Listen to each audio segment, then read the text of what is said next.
Every year, millions of us lose someone we love, and then we're expected to somehow keep going. My guest has spent a lifetime studying what actually happens when we grieve and why so much of what we've been taught about grieving, those tiny little 5 stages, why so much of that actually gets it wrong. Welcome to the True Wellness Podcast with Dr. Z, where we explore what it takes to live with vitality, balance, and purpose. I am Dr. Z, and each week I will bring you powerful tools, inspiring stories, and expert insights to help you thrive in every area of your life. From health and wellness to mindset and navigating life's challenges, this podcast is your guide to creating a life of true well-being. Now, let's get started. Welcome to True Wellness with Dr. Z. On this show, we talk about all forms of stress and how it takes a toll on the body. And there may be no greater stress that a human being endures than actually losing someone that they love. Grief, it doesn't just stay in the heart. It settles into the body. The exhaustion, the sleepless nights, the tightness in the chest, the way loss can take our breath away. And yet it remains one of the least understood experiences that we go through. So my guest today has spent nearly 50 years changing that. Tom Attig is an applied philosopher and one of the most influential voices in the entire field of grief studies. He earned his degrees from Northwestern and Washington University in St. Louis, and he's helped establish the world's first PhD program in applied philosophy at Bowling Green State University. He has received a Lifetime Achievement Award for deaf education from nearly everybody in his field, right? His new collection, Seeking Wisdom in Death's Shadows, distills a lifetime of listening and reflecting into guidance for anyone who has loved and lost. So this is an important conversation, one I think everyone needs at some point. So Tom, welcome. How nice to be here. Thanks for asking me.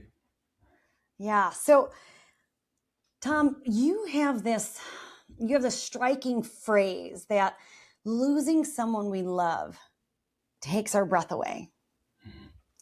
What do you mean by that? And why do you begin there?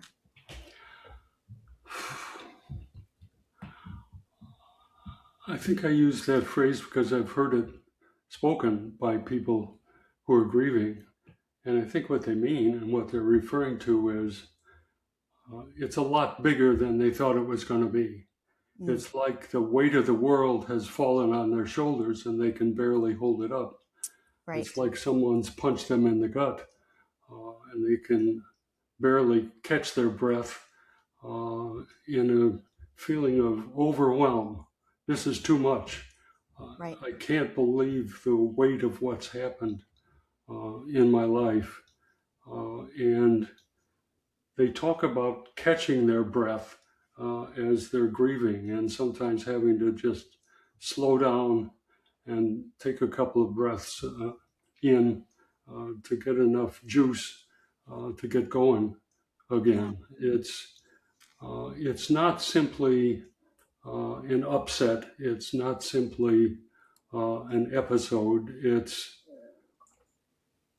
the way I'm going to have to live now is going to be different in a lot of ways that I didn't anticipate. I don't just have emotions. I feel it in my bones. It's in my body. I'm in a kind of social upheaval. I don't know how to be with the people I know how to be with. It's a practical challenge. I don't know what to do now, what to do next, what I'm going to be asked to do down the road. And I'm already sensing that people are telling me, be ready for work on Monday, have a good weekend, swallow this, and be prepared to move on as if nothing has happened. Mm-hmm. What do you mean as if nothing has happened? The whole world is different. My daily life cannot be what it was.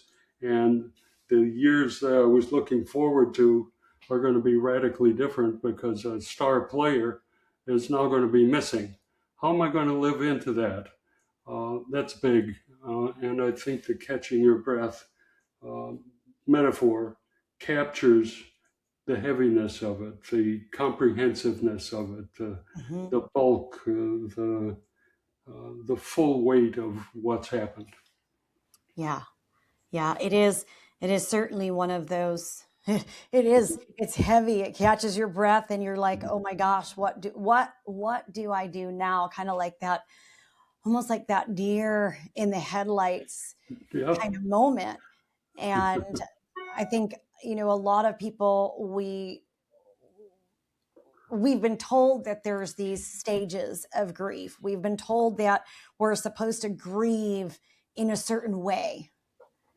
And I know you are the grief expert, having spent years and years, decades studying this. What are your thoughts on that? If you want me to say something about 5 stages, I'll be brief and then I'll be elaborate, depending on how far you want me to go. Elizabeth Kubler-Ross in 1969 wrote a book called On Death and Dying. Mm-hmm. And she had worked with dying people for years and years at the bedside. She was a psychologist. She had a heavy emphasis on ego and ego functions in how she thought people acted in the world. She observed, I think quite accurately, that dying people have the full potential of going through 5 stages. It's hard to believe what's happened. You want to control things. Mm. Our egos, in their coping mechanisms, can be summed up as engaging in fight or flight responses. Sure. I'm going to tackle this, I'm going to conquer it, I'm going to control it, I'm going to be done with it. Or this is bigger than I thought, I'm going to run away from it so it can't get me. That's denial, is sort of stage number one. The doc tells me I'm really sick and I'm going to die.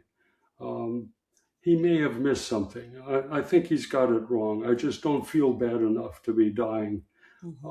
And put it out of mind. I'm not even going to think about this. I'm just going to go on as if nothing's happening. New symptoms come, it gets worse. It's hard to believe it, but here it is. Stage 2, anger. Damn, I'm really ticked that this is happening.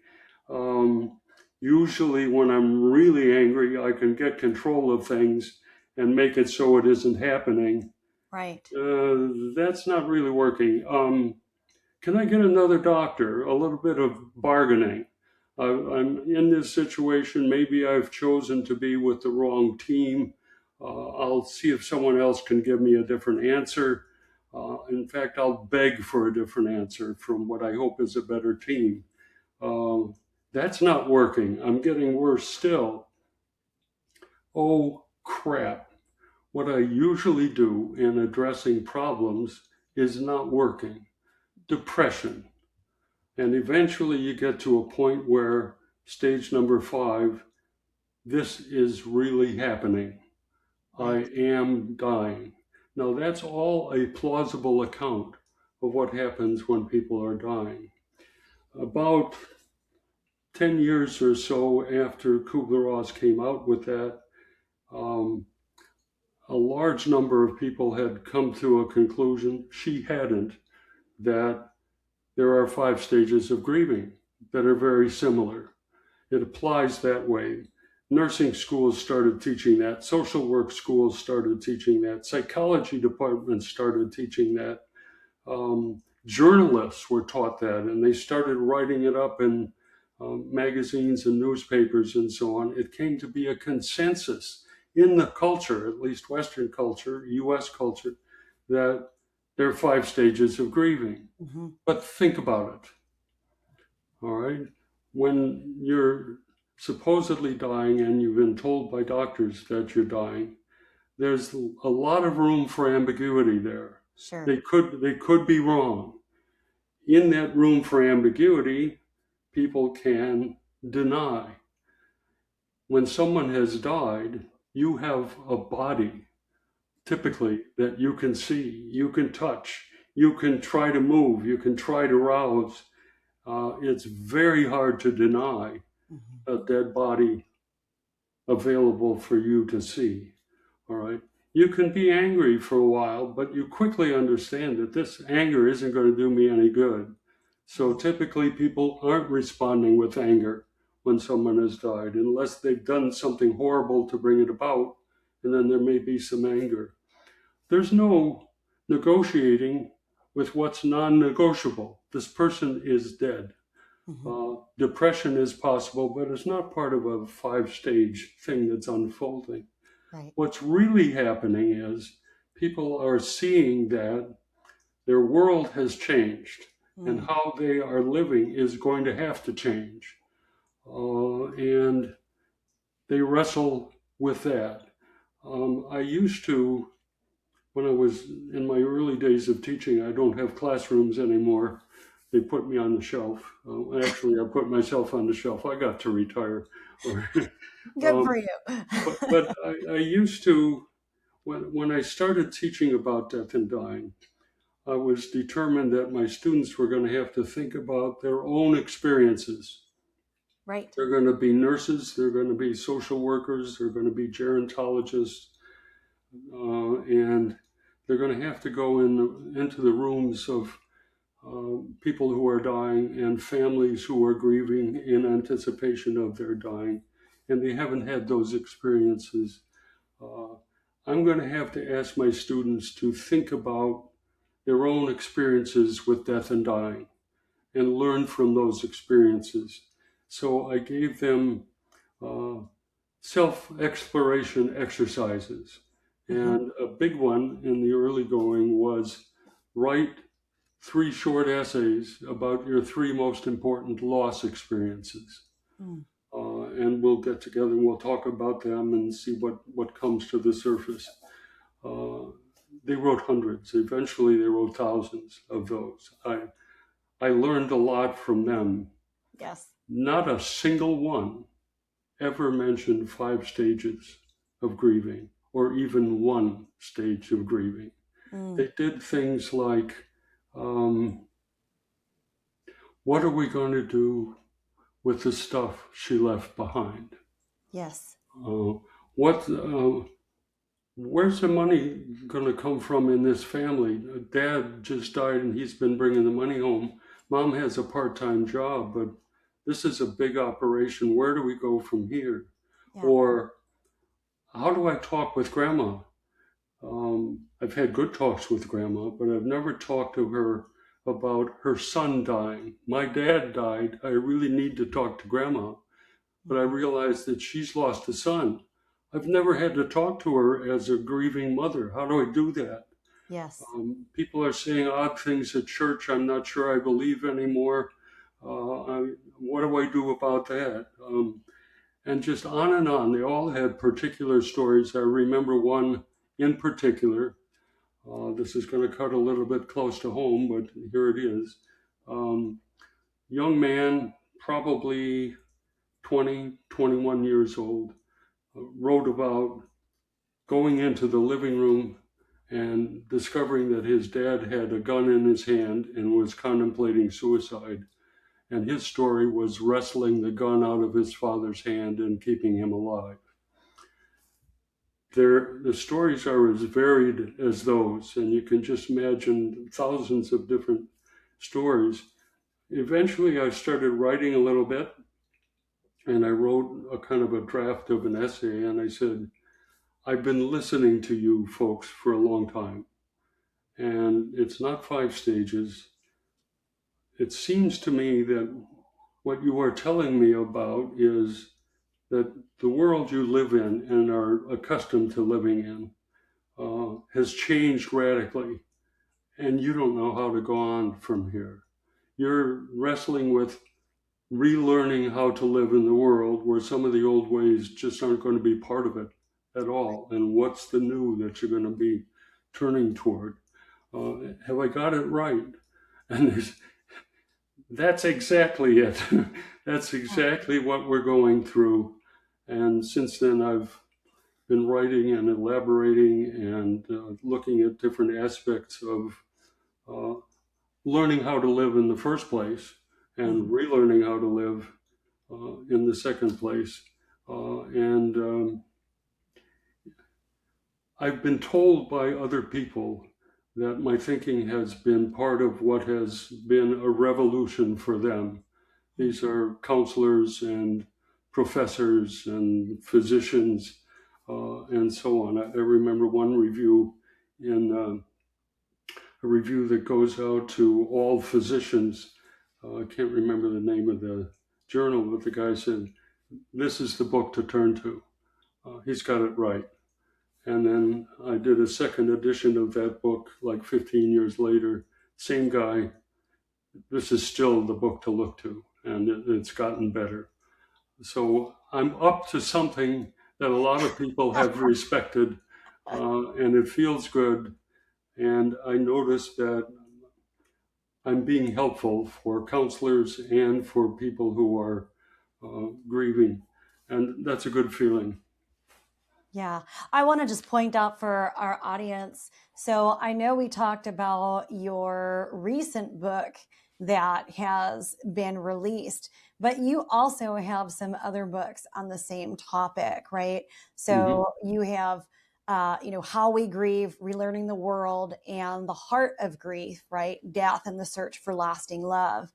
And so you know, your body of knowledge in terms of grief and such. I mean, we've got a heavyweight in the house, right? Literally, with all the work and research and study. They're up there in the shelves over here. Well, I remember I had this first book and I was working on it a bit, and I had to talk with colleagues and so on about where should I send this. And this one fellow who was the husband of one of our young professors said, "Send it to Oxford University Press." The worst that can happen is they'll say no, and you're no worse off than you are now. And they said yes. And the one that has just come out is my third book with Oxford University Press. And they've been publishing for 450 years. wow. It feels good to be with them.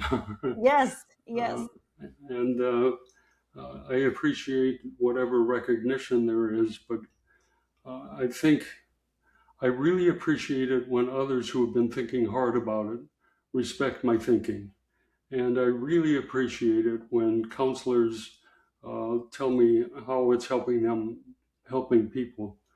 But when I get feedback from people who have been grieving, who say things like, "I'm not sure I could have made it without your book," that's the payoff. That's why I've done it. And I've never had anybody say, "You're just crazy, Attic. You don't know what you're talking about." So it feels I good. don't think you are, my friend. I mean, so some of what I've heard you really talk about is that grieving is not necessarily something that we go through sort of passively. Grieving is something that we actively do. It's something that we're actively going through the process of versus something that's happening to us. Is that a good distinction? Yes, and I remember, and I've been talking about this kind of distinction for several years, and a German colleague of mine said, there are parts of psychology where people make a very simple distinction and they've got two terms for it. There are reactions, which is sort of what happens to us when something hits us. And we're very passive as we react, as sorrow comes over us, as tears come out of us, as we can't catch our breath, as we're stopped in our tracks, as we're overwhelmed by what's happened and so on. This is all being passive. And there is all of this in grieving. And up to about the 1980s or so, most people thought that's all that grieving is. It's this bad stuff that comes over us and what we have to do is to struggle to get out from under it or make it go away, or they tell you express it, and if you're effective in expressing it, you'll be done with it. And that's just not so. In comparison with reactions where we're passive, we also respond to what happens to us. And in responding, we find things to do and find things to say that mean something. Small and big things have to be done. And if it's really relearning how to live in a world, there's a whole range of things to be done. And that second book that you mentioned, called The Heart of Grief, Death, and the Search for Lasting Love, I think the emphasis up to the 1980s or so was what you do actively is express the pain and agony until you've expressed it all and it's gone and you're done. That's not it. You have to return to the world, and lots of changes in how you live are going to be involved in doing that. And it seems like it's overwhelming, but an idea that occurred to me. What have we been doing since we've been born? We've been learning how to live. Yes. From the first breath we take, we learn that this is a friendly face, this isn't a friendly face. This one feeds me. Oh, this one feeds me too. Nice. This one changes me. This one puts me in a nice warm bed. This one too does too. And you learn how people care for you. And eventually you learn to take your first step and to say your first word, and so on. And you're learning in your whole life how to connect with this whole range of people and subjects and objects and projects, and so on. So you've spent a lifetime learning how to live. What do you need to do to relearn how to live? What you've had a lot of experience with. Yes. And you are a resource for ideas about how to do things and how to think about things and how to socialize with others and how to communicate and how to understand what others are telling you, and so on. So it's not as if you have no experience with what grieving requires. It's not like there's this whole new set of skills you have to acquire. Right. And I think that what people want when they think seriously about the challenges here is not so much to be free of the sadness. It will dampen. What they want is to live well, but I think at the heart of grief, that's why I called the book what I did, at the heart of grief, people want to know how and learn how to love in the absence of the person that they're continuing to love. And that sounds like, well, how's that possible, right? Can we do a little thought experiment here? Yeah. Let's imagine that all of your followers or listeners or subscribers, whatever you call them, were assembled here with us in a big auditorium. I'm sure I could ask a question and ask people to raise their hands. Okay. First question. How many of you have been spending most of your life learning how to live? How many of you think you're finished learning how to live? No one will raise their hands. Yep. Okay. How many of you came here this afternoon with everyone who is alive now? All of your friends and family members came with you to this auditorium where we've gathered together, or even to this room where you're listening at home right now. Anybody bring everybody that you love who's alive with you? Nobody raises their hand. Yeah. All right, then a simple question. How many of you think or are pretty convinced that when you left them, you stopped loving them all? Anybody? No. How many of you think when you left them, they stopped loving you. Nobody raises their hand. Well, here we are then. We're sitting here right now, loving a lot of people we care about and pretty confident that they're loving us, and we're not in the same room. We know already, we've learned already how to love in separation. Let's think about how we do that just a little bit. Are you thinking about any of those people in the last couple of minutes? Yeah. Do you think maybe they're thinking about you? Yeah. That's one way we love in absence. Yeah. Are you laughing because they said something funny this morning and you're remembering it now? Are you admiring them now that you think about them? Do you think maybe some of them are missing you and admiring you? Do you feel influenced by any of them now that you think about it?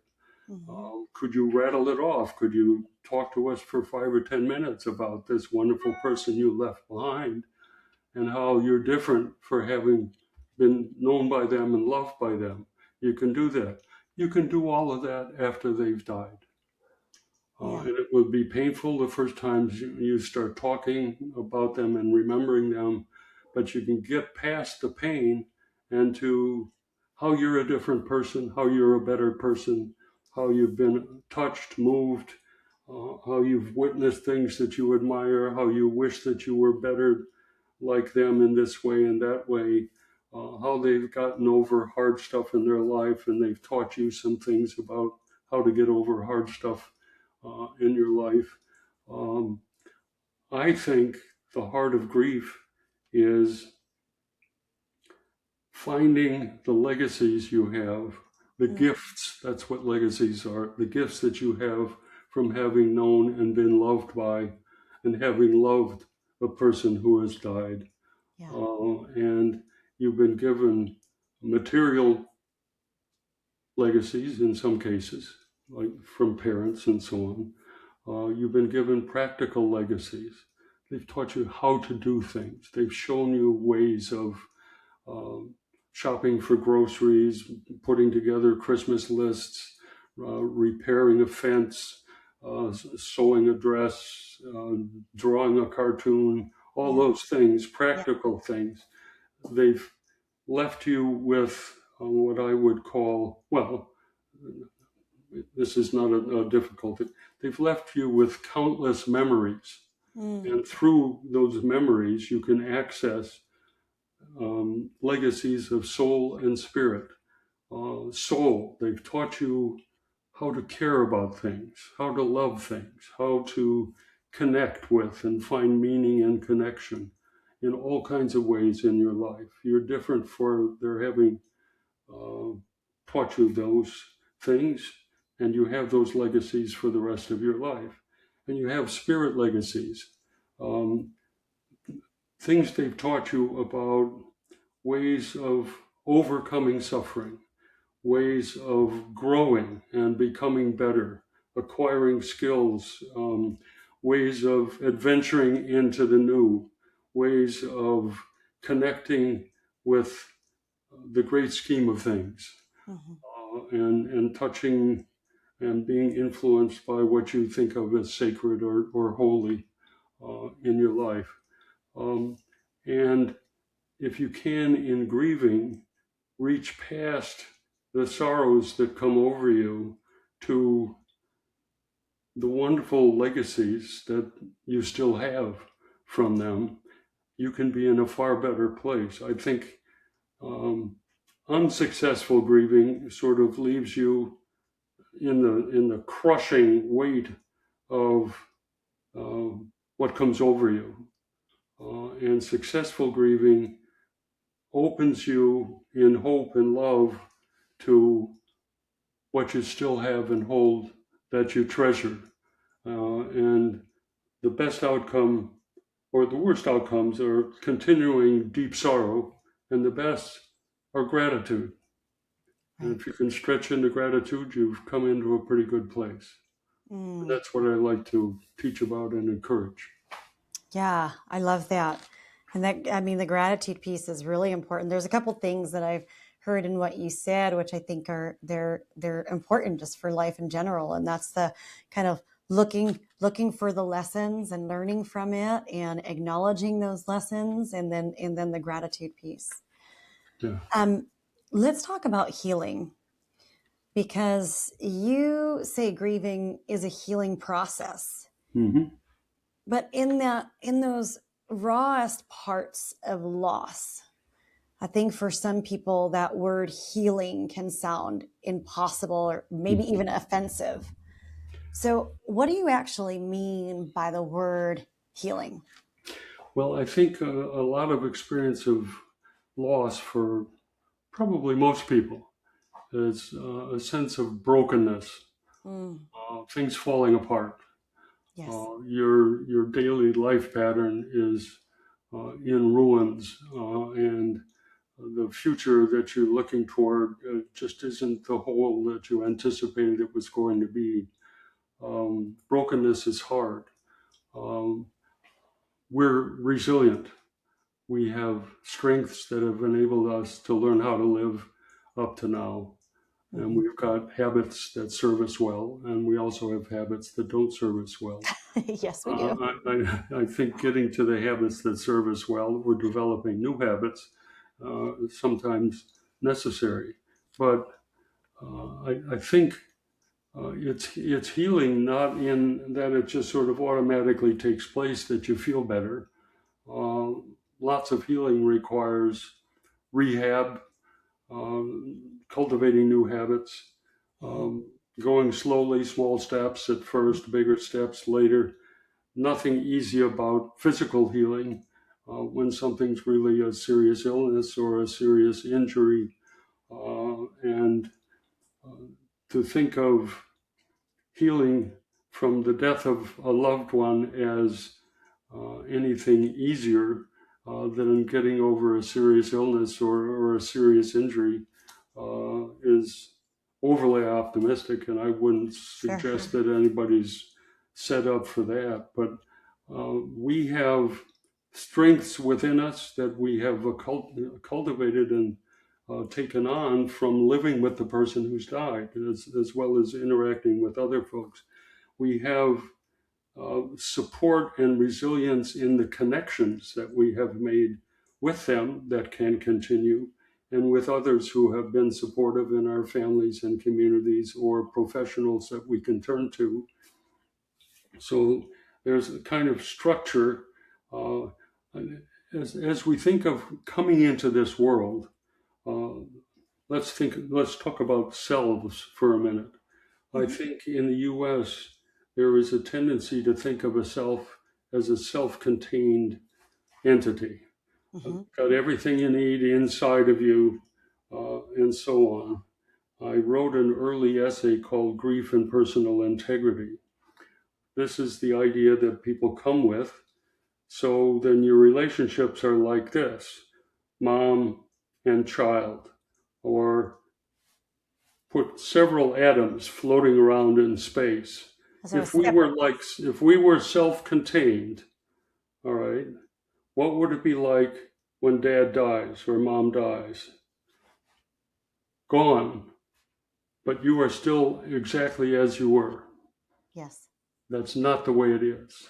You feel broken, and a lot of it is the connections that ordinarily obtain between us. We're much more like new thread at birth, where there's this great web of everything connected to everything else, all living things connected in food chains and so on, and atoms and molecules and planets and galaxies. All of these things are connected by gravity, by light, by biochemical stuff, and so on.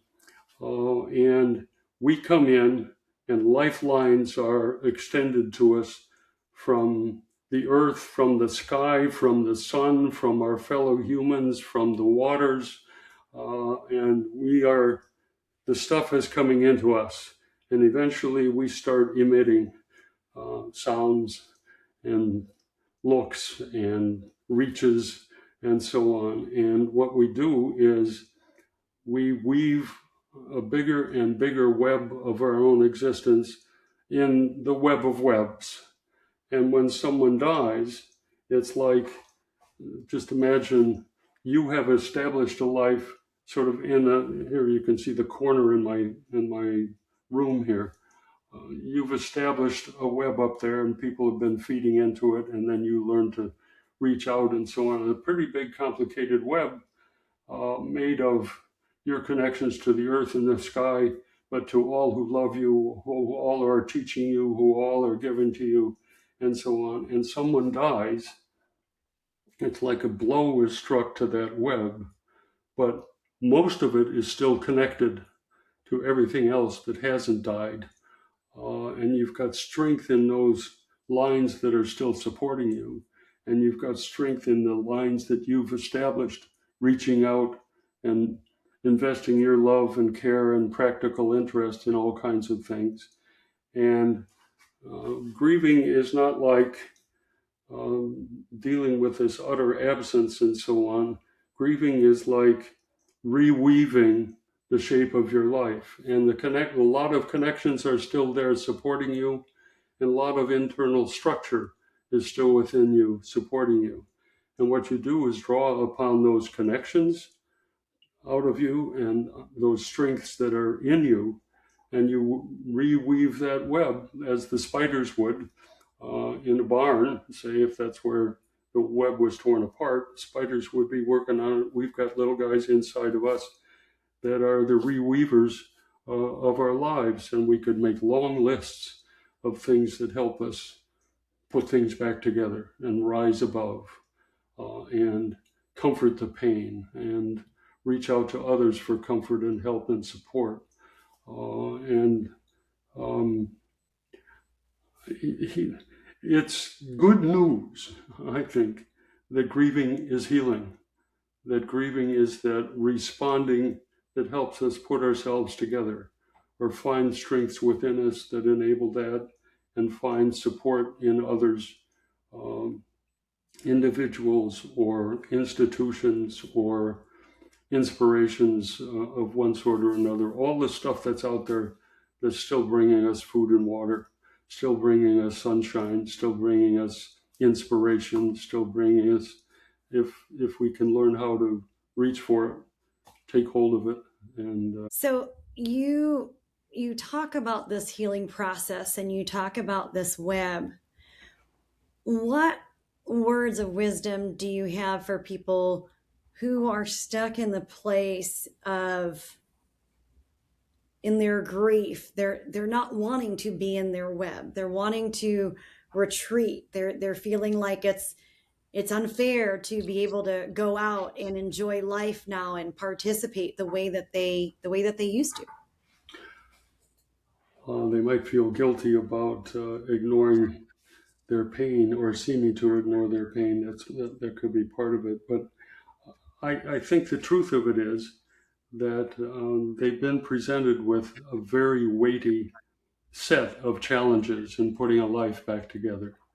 If it's taken you an entire lifetime to get to where you are, and now a major change has come along, I would do that same thing with an audience.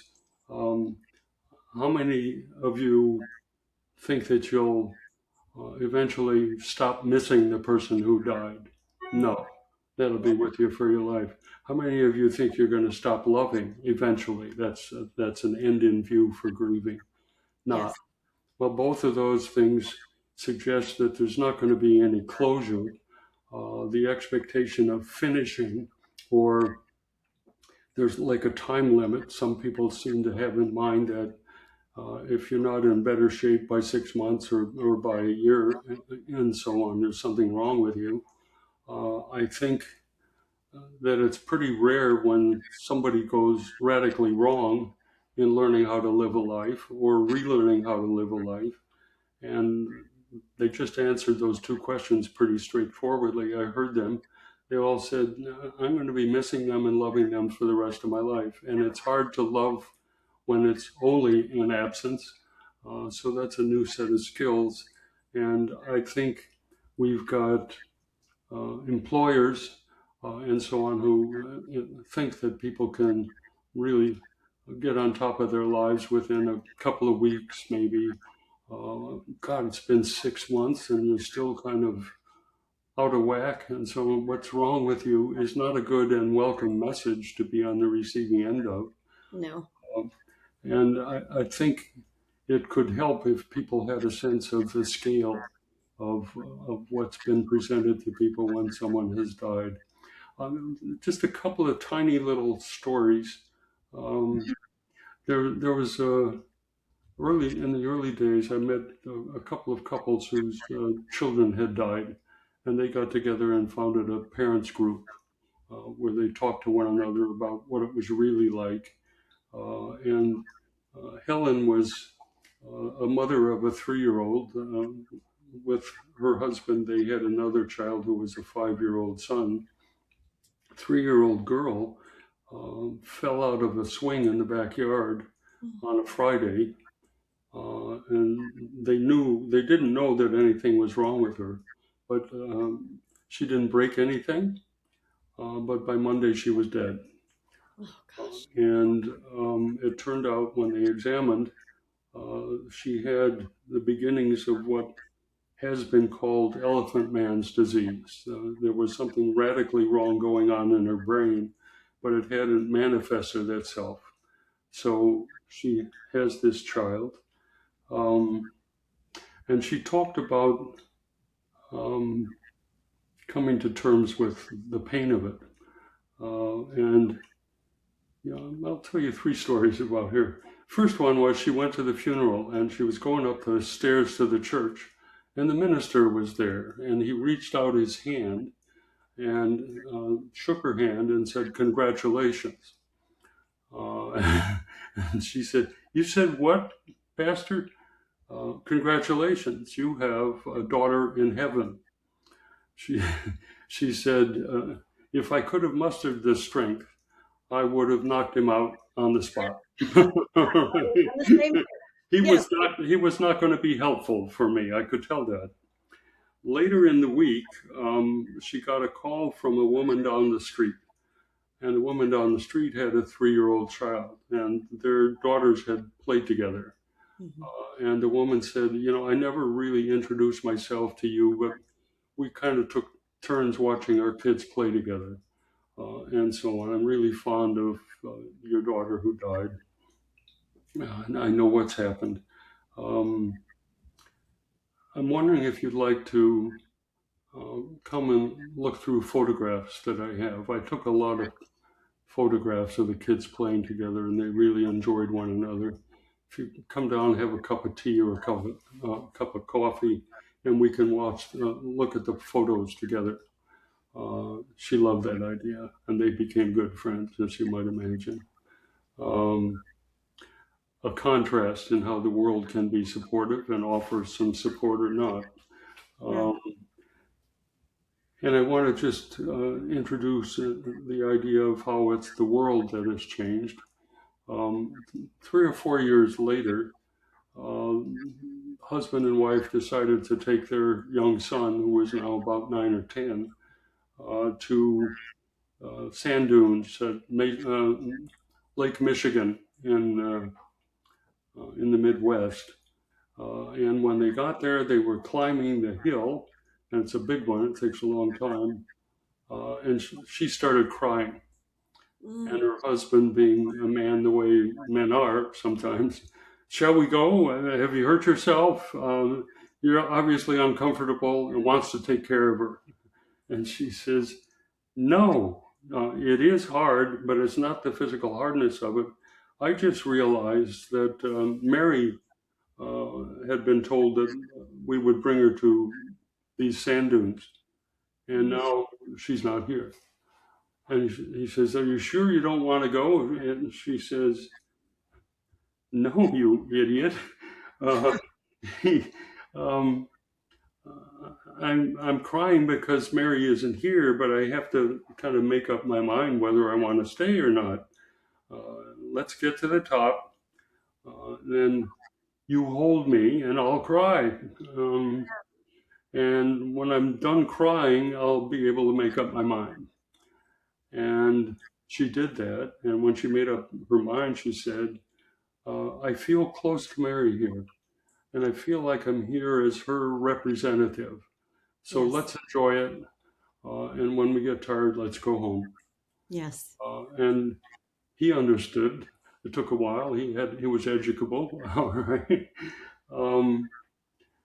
And that was several years later. When they were going there, they had no idea that they were going to remember Mary when they went there. But that's how that's how memories work. They Yep. just come up the way they come up, given a stimulus, and so on. And I think people who are hoping for um, healing and so on shouldn't rush themselves any more than they would if they were physically ill. This is going to take time. Yes. And small steps accumulate, and you're in a different place, and you're able to be in a different frame of mind and heart. And that's the way life unfolds. And there's obvious challenges that you have to deal with pretty quickly, and lots of not obvious ones that are waiting to introduce themselves when the time is right and you're maybe more ready to deal with the challenges. I've got a thing about varieties of challenges. Yes. I'd like Difference, to talk a about that. difference between problems and mysteries. Yes. Would you like to hear a little bit about that? Yes. Okay. We talked about egos earlier. Um, Egos are problem solvers. Mm-hmm. Two kinds of challenges. Problems are challenges that present opportunities for you to do something to change the world. Um, Something's broken, you can fix it. Something's worn out, you can replace it. You need an ability to um, do something, and you can acquire the ability, and then you can do it. Um, there are other kinds of challenges in our lives that we can't change. They're constants in life, but we can change in response to them. Mm-hmm. In fact, they're demanding that we make changes.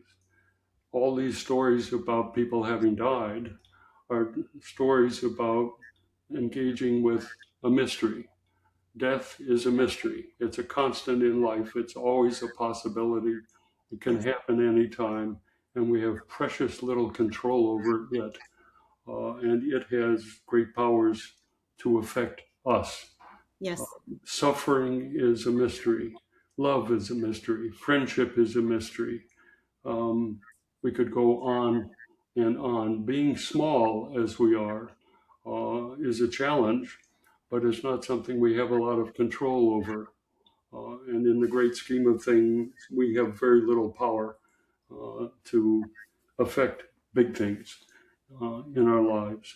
I I got to a point in this last little book where I was trying to write about wisdom that's come to me, and thinking about and studying this and wondering with others and watching and learning. Uh, and I gave a talk early on. I had cartoons and quotations accumulated. I was invited to give a talk on campus that was supposed to be the last talk I would ever give. So I thought, all right, I'll talk about fragile humanity, Mm-hmm. handled with care. All right. And I focused on four questions. And I said, how you answer these questions will have a lot to do with how you shape your life. Um, is it okay to be small and insignificant? Yes or no? Is it okay that things are constantly changing? Uh, Impermanence prevails over permanence. Yes. Is it okay that we have to suffer? And Mm-hmm. is it okay that so much is uncertain? We don't know everything with certainty. In fact, we know very little. Is it okay that all of these things are constants in our lives? And I said, um, if you persist in saying no that any one or all four of these things is not okay. You will wind up in counselors' offices or ministers' offices or best friends weeping and moaning for your entire life. And I remember giving this talk to a group of nothing but counselors. And at that point, I said, you will fill counselors' offices. That's where they make their money. And all the counselors went, yeah, he's right. That is what we talk about with people. And so when I said, look, these are constants in your life, but the kind of being you are, what you are, who you are, is all of these things. You are an uncertain, finite, constantly changing, susceptible to suffering kind of being. Is that okay? Can you live in a way that all of these can be your lifelong companions? Because that's what they are. Yeah. And if you don't think it's okay, then you don't think who you are is okay Yes. or is acceptable. And that's probably a bad posture to assume in living a life that goes anywhere from a couple of years up to almost 100 years. And I invited my students just to ponder that. And I guess I'm doing the same for your listeners. Yeah. I mean, that's a really powerful ponderance, because those are the things that we resist in life. Yeah. And the more we resist those things, the bigger that they become, and the more that they begin to encompass us. And what can we learn to love that is small around us and in us? What can we learn to love that is impermanent, Yes. doesn't last long? We're pretty good at roses. We're pretty good at sunsets. We're pretty Yes. good at a good dance. We're pretty good at a sweet kiss. We're pretty good at a good hug, and so on. But if the whole of us is small, that seems to bother us. But trust me, I've had a few years on most of you out there, and you can get to a point where I can say, I think, look in the mirror. My life isn't small anymore. I've been around a long time, but it's okay if it ends. Yeah. It's going to end, and I can see it. I can feel it in my bones. I know it's true, but what a ride! And when you think about it, how fantastic that you get to live it all, even for a minute, and be aware of it. Right. If you can start cultivating ways of thinking and being and behaving and so on, where you're living in appreciation of the gift of the life that you have, that's a Yes. better way to live. Yes. I so agree. I agree. I know that you encourage, what you called sorrow-friendly practices, like ritual and journaling, meditation, creative expression, for a listener who feels stuck in their grief. Where might they begin? That's really easy. I remember when I was a graduate student, my father died. It was anticipated. He was the right age. He had a set of strokes. He wasn't living well at the end of his life. So I wasn't in a panic or desperate in any way, really. But I was driving back to uh, my graduate school where I was studying philosophy, and I thought philosophers ought to be the kind of people that you want to go into their office and have a good conversation. Sure. If a philosopher isn't good for that, he's not very good. And I couldn't think of any of my philosophy professors then as someone I wanted to go in and have that kind of human to human conversation. I probably underestimated some because I just didn't know them well, and they would have been really good. But some were obviously not good candidates for that. And I said to myself, I want to be the kind of philosopher that someone wants to sit with and have a good conversation with. Yes. And I think I've done that, and it's a good way to take the training that I have and make some use of it. And I think I captured some of that spirit in the books that I've written as well. And the people who tell me they're right over their desk and I know when to get it when I need it and so on, seem to be reflecting that. I don't know what started me on this trail. What did you ask me again? We were talking about the practices, right? Those Oh, sorrow friendly oh, yeah. practices. And practice number one, if you know somebody who would be a good conversation, go there. Yeah. And talk with them. Maybe it's a favorite aunt or uncle, or your best friend, or your drinking buddy, or your hockey playing buddy, or your basketball mate, or uh, someone you work your hands with, and so on. You can start there. You can also start with um, writing notes to yourself, keeping a journal. And if you have a kind of experience or a kind of a thought that seems to be something you want to hang on to and think more about, Mm, writing in a journal, you don't have to share it with anybody, right. but it can work for you. Um, I, I, I have a daughter who taught me. I don't have many of these experiences, but she has quite a few. Capture your dreams. It may not be clear at first blush what the dream is about and how it's speaking to you, but people who do these things and record their dreams and reflect on them and so on often find that something's speaking to them through their dreams. Mm, I think prayer is something that can take you to good places. I think rituals can be very good occasions to give you a slightly different focus in experiences that enable you to see some things or ponder some things. Um, I think I've got something like 15 or 16 what I call sorrow friendly practices in there. Some people find that just communing with nature, taking walks in favorite places, or going to sit by friendly waters, rivers, or ocean fronts, lake mm, fronts, that kind of thing. Um, there are people who have um, what they think of as extraordinary experiences of sort of meeting with beings unlike beings they've ever met with before that seem to be speaking to them and mm, so on, or experiences where they believe they've seen the person who's died, right. or they were being gestured at or whispered to by beings it's hard to believe are real, but there they are, and I'm hearing them and I'm seeing them. And the world tends to say, oh, don't take those things seriously.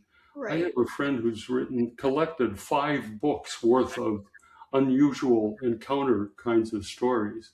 Wow. And he was a kind of midnight to 4 in the morning kind of radio host uh, where people would call in with their stories. And the whole thing was just sharing these extraordinary experience stories.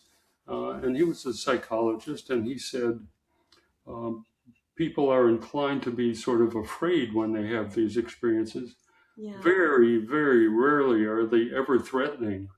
Uh, Sure.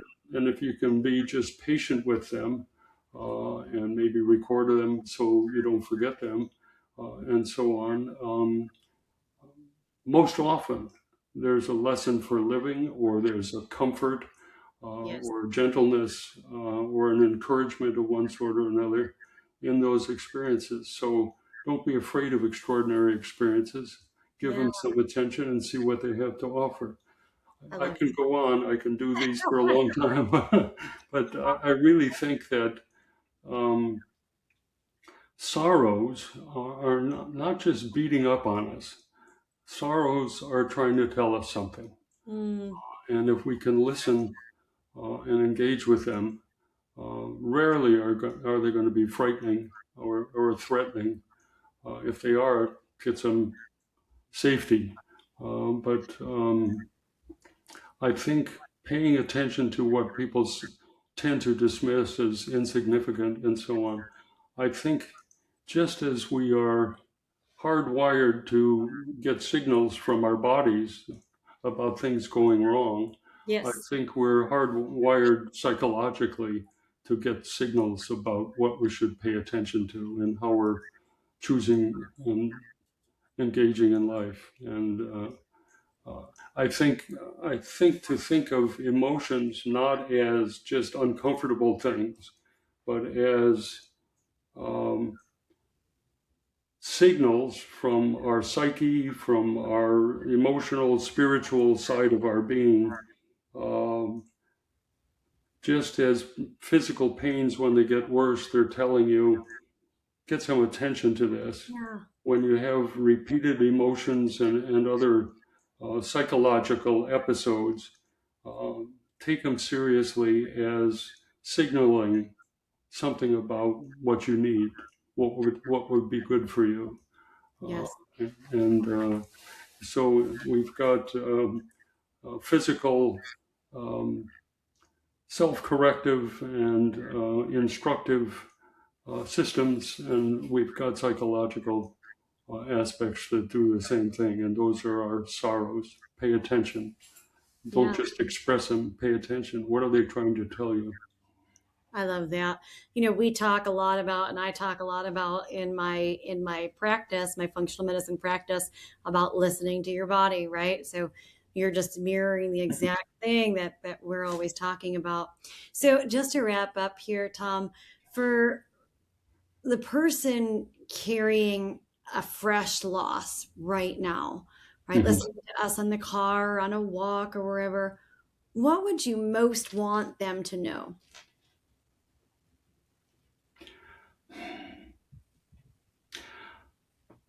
I think from day one, we're all built to be up to all of the changes or challenges that Mhm. come into our lives. We don't get to control everything, Mm. especially mysteries. And we don't get to be successful in every problem that we engage with, and so on. But the more I learn about people, we are incredibly able beings. Yeah. We have different paces kind of built into us, and different uh, abilities that we come with and that we acquire. And if we haven't acquired some, there are usually ways of acquiring what we need in order to live well. Yes. Uh, there are lots of challenges that come at us all at once, and when someone dies, it's a huge scoop. It's not a single thing that's happened to us. But be confident in your own body, soul, and spirit, and patient. You don't have to do it all at once, any Mm. more than you had to learn everything all at once from day one when you showed up. And find the right people to hang around with, who will be patient, who will be loving, who will be encouraging, in some cases, who will be instructive. And if someone's really causing you a whole lot of additional pain on top of the loss, get away from the toxic people and find the nurturing people. And they're out there. Yes. Yes. I love that. Tom, thank you for the wisdom. Thank you for the research that you've done, for the knowledge that you're bringing out into the world, and helping people through, something that we all go through as human beings multiple times, unfortunately, right? It is that part of life. So can you tell people where they can find you, where they can find the book, how they can learn more? Okay. Um, I'm podcasting with you today. Yes. Uh, People who do podcasts know how to get to podcasts. Yes. I've This is about podcast number 55 or so for me in Oh, the you're a last busy 6 man. months. So if you go to Apple or YouTube or Spotify, chances are you're going to find some Tom Attig podcasts that have already been broadcast. Love it. And this one won't be on the air for some time. And so they'll be coming out probably the rest of the year. So there are those, but you'll hear me the way I am today. And once you've heard me, it's kind of dull. So Love. I've got this book that came out, and that's sort of what got me into podcasting. It's called Seeking Wisdom in Death's Shadows, and it's from Oxford University Press. And they have, your listeners have to know this. Yes. They have told me to tell people who hear this that they're offering a 30% discount on the book. Yes. So if they go to Oxford University Press and look for the book, they'll find a description and background and sample writing and so on, and an opportunity to buy it. And when you go to the page where you can indicate you want to buy it, there's a place for a promotion code. Yes. And it's 5 letters and 2 numbers. It's very simple. If they add that promotion code, it goes from $35 a book to $25 a book. Hardback, you'll have it. You can be buried with it if you want. The code is AUFLY 30. AUFLY 30. We will have that. And if you want to buy 10 of them, you get the same break on all 10 of them. Perfect. Give it to your neighbors. Yeah, and for our audience, that will be in the show notes, so you can click on the link, and you can also get the code so that you can have the 30% off. And Tom, your website, please. My website is no apostrophes or punctuation, griefsheart.com. griefsheart.com. Yeah. So again, Tom, thank you so much for being with us. And everyone, I'll see you next time. This is Dr. Z. This is Dr. Z reminding you to tune into your body, connect with what matters, and embrace your journey to true wellness. If you enjoyed today's episode, be sure to subscribe, leave a review, and share this with someone who's ready to redefine their health. Let's keep redefining wellness and empowering change together. See you for the next episode.